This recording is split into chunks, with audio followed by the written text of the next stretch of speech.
So if you were a Dragon Ball Z fan back in the late 90s or early 2000s and you had access to the internet, you've probably seen this image before. Or maybe this one. Or you've seen this footage.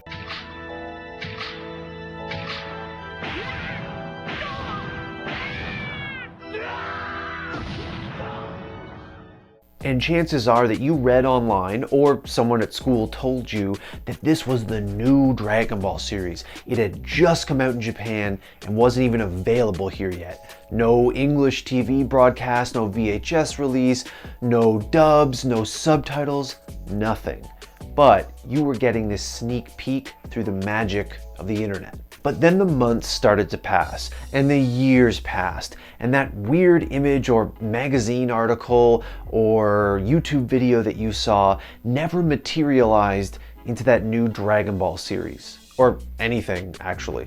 So take the training weights off and tell King Kai to hold your calls, because in this video we're looking at a few of the bigger, more persistent Dragon Ball Z rumors and fakes that fooled many a 14-year-old back in the day.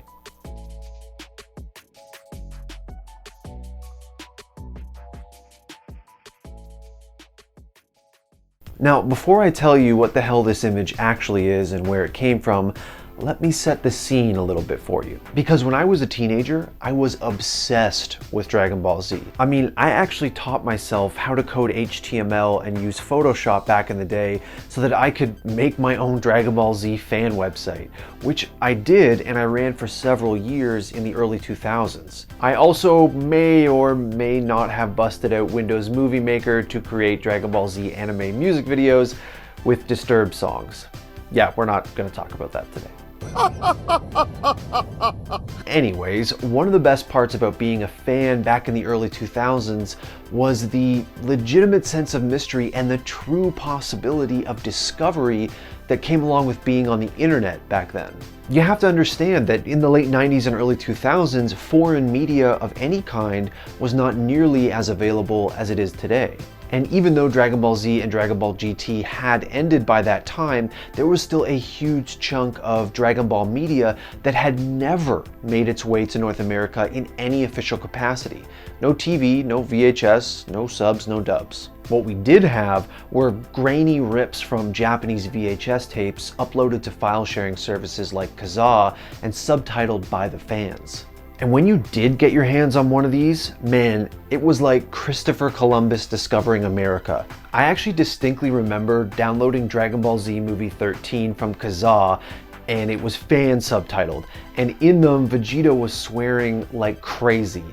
It felt like I was watching some kind of contraband material. But all of this meant that anybody who made a really good fake back in the day could potentially fool you, because we knew that there was Dragon Ball Z media out there that we hadn't seen before, that hadn't made its way over from Japan to North America. So when we saw a really good fake or like a rumor that seemed halfway credible, well, we had to take it seriously. And so when this thing started making the rounds online, we halfway believed it. This, ladies and gentlemen, was supposedly Super Saiyan 5 Goku, and it was everywhere. If you were a fan back in the day, you've probably seen this thing 100 times. Or maybe you've seen someone else's version of it inspired by the original image. It was supposedly from Dragon Ball AF, the sequel to Dragon Ball GT that was just being released in Japan. And as I'm sure you've guessed by now, that was not the case, and the image is a complete fake. It's fiction. It's fiction. We made it up. We made this one up. It's a made-up tale. It's a total fabrication. The original version of the image seems to have originated in a Spanish magazine called Hobby Consolas as a piece of submitted fan art. The proof comes by way of the Kenzenshu.com forums, a long-running, respected, and fairly credible Dragon Ball Z fan website where someone posted a scan of the magazine and, well, there it is, Super Saiyan 5 Goku. Somehow this image made its way online and a mythos very quickly grew around it. It went from fan site to fan site, forum to forum, and people thought maybe, just maybe, this was a preview of what was next for Goku and the Dragon Ball universe. Remember, Dragon Ball GT had only ended in 1997 in Japan and wouldn't get an English release until 2003. So at this point, Super Saiyan 4 was still cutting edge shit. So when we saw this jacked up Goku with white hair, fur, and sunburnt red skin for some reason, it was mind blowing. And I'm not saying we were all 100% fooled by it, but when you keep seeing it on fansite after fansite and this story grows around it, well, you start to believe. Of course, now we know that's not the case, and we know that Dragon Ball actually did continue in a new iteration where we got several different versions of Super Saiyan, all of them much better than this thing. That particular issue of Hobby Consolas came out in 1999, and the supposed author of the Super Saiyan 5 Goku is a guy named Daniel Franco. Well, Daniel, wherever you are, thanks for the memories. But what about Dragon Ball AF, the series that Super Saiyan 5 Goku supposedly came from? Well, people used to say it stood for Dragon Ball After Future or Dragon Ball Alternate Future, but of course, it's not real either. It's an urban legend that never happened. No way. We got you. Not a chance. Dragon Ball AF seems to be something that Daniel Franco just slapped onto his creation. But over the years, a lot of people took inspiration from his image and more Dragon Ball AF leaks started coming to light. And from there, things just got crazy. There are still YouTube videos out there with millions of views that claim to show Dragon Ball AF footage. There were fake magazine ads for the show mocked up and spread to the public.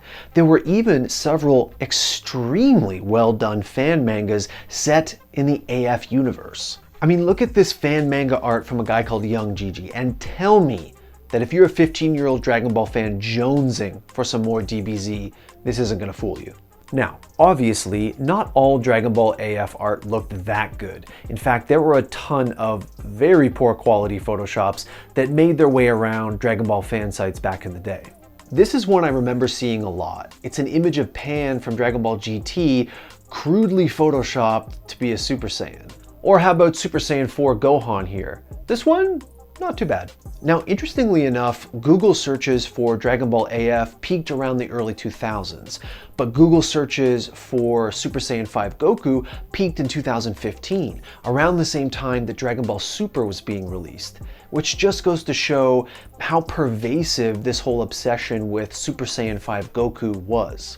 Now, I know some of you out there are looking at this Super Saiyan 5 Goku and these Dragon Ball AF images and saying, these are fake as f***.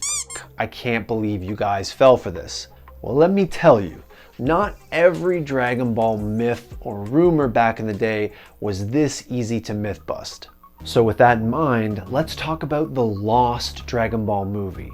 Yes, there was a long persistent rumor about an entirely lost movie or OVA set in the Dragon Ball universe that featured an entirely new villain named Dr. Raichi.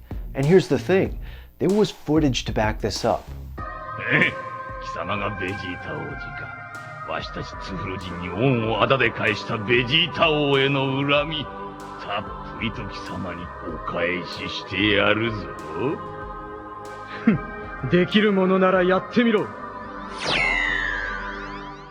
that's the thing about this rumor. In the end, it basically turned out to be true. It happened. You were correct. It's fact.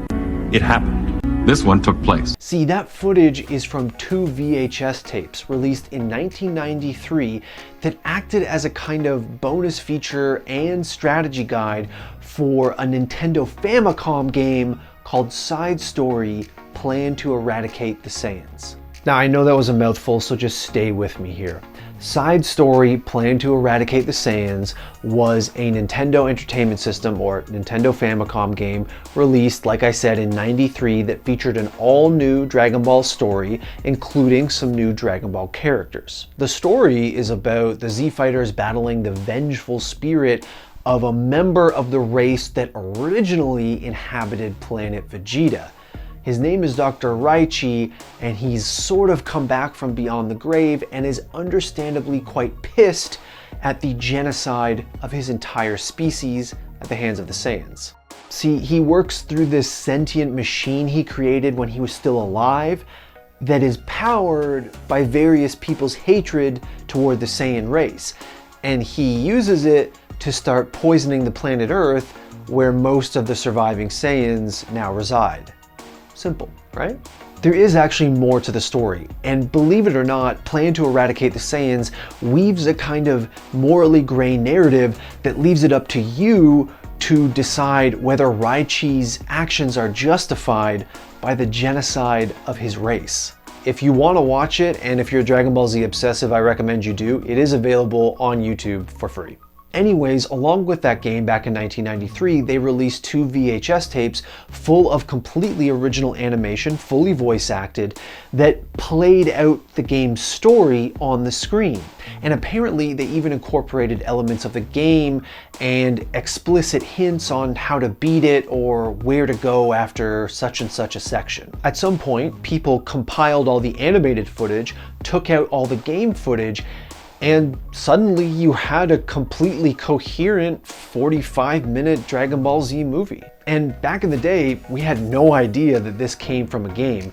Information, to say nothing of the actual source material coming from Japan, was very scarce. So what we're getting here in the West is, like I said, this 45-minute Dragon Ball Z movie. And this story gets even more complicated. See, the footage from Plan to Eradicate the Saiyans, including some previously unseen stuff, was used in a completely different Dragon Ball game for some Japanese console called the Playdia a few years later. The Playdia was an early CD console that supported full motion video and seemed to have a lot of those point and click games, and I believe this Dragon Ball game was one such game. Once again, thank God for all the helpful information at kenzenshu.com for helping clearing this part of the story up for me. And while I was doing research for this video, I discovered that Plan to Eradicate the Saiyans was reanimated, re-edited, and re-released in 2010 in conjunction with yet another video game called Raging Blast 2. So nearly 20 years after its original VHS release, the Lost Dragon Ball OVA once again got released to people who bought a new video game.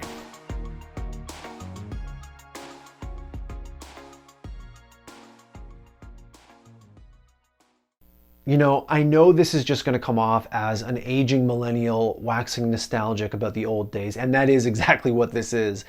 But I do legitimately miss the days of the earlier internet when not everything was knowable. Like nowadays, if you see something weird on the internet, all you have to do is Google it and the definitive answer just instantly pops up. Something like Super Saiyan 5 Goku or Dragon Ball AF could never happen in 2021.